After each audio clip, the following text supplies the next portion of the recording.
যে মানুষ খাদ্য পাবে, আশ্রয় পাবে, শিক্ষা পাবে, উন্নত জীবনের অধিকারী হবে, বাংলাদেশ হবে সোনার বাংলা।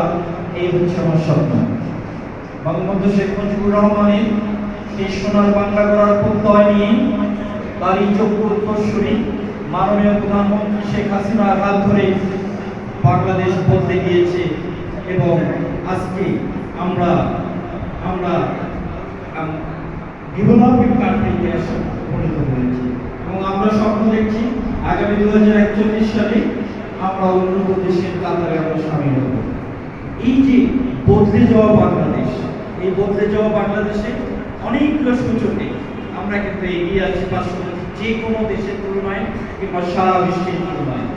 আমরা যদি দেখি যে আমাদের এখানে যে ধান উৎপাদন হয় সারা বিশ্বের মধ্যে আমরা তৃতীয় পজিশনে, আমাদের যে শাকসবজি উৎপাদন হয় তাও তৃতীয় পজিশনে, আমাদের আলু উৎপাদনে আমরা সপ্তম, আমরা আম উৎপাদনে আমরা সপ্তম, আমরা মিঠা পানির যে মাছ উৎপাদন হয় সে মাছ উৎপাদনে দ্বিতীয় এবং ইলিশ উৎপাদনে আমরা তৃতীয় অবস্থানে সারা বিশ্বের মধ্যে। নিঃসন্দেহে এটা অত্যন্ত আনন্দের দিক।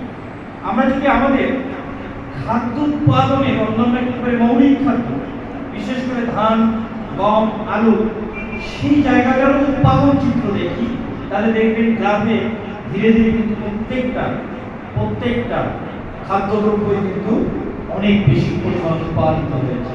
সবচেয়ে আশার কথা বলি, গত অর্থ বছরে বাংলাদেশকে 1 মেট্রিক টন চালও আমদানি করতে হয় নাই, যদিও আমরা এলসি করেছিলাম যে বাজারটা নিয়ন্ত্রণ করার জন্য, কিন্তু কোনো চাল আমদানি করতে হয় নাই। অর্থাৎ আমরা বলতে পারি যে আমরা অনেক কিছুতে আমরা স্বয়ংসম্পূর্ণতা অর্জন করেছি।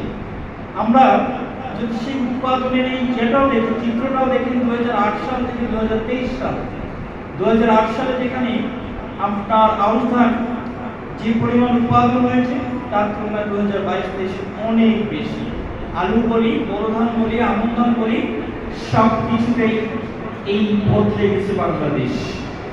আমরা এজন্য মাননীয় প্রধানমন্ত্রী খুব দৃঢ় কণ্ঠে তিনি ঘোষণা করতে পেরেছেন যে আমরা 2041 সালে আমরা বাংলাদেশকে স্মার্ট বাংলাদেশ বলব।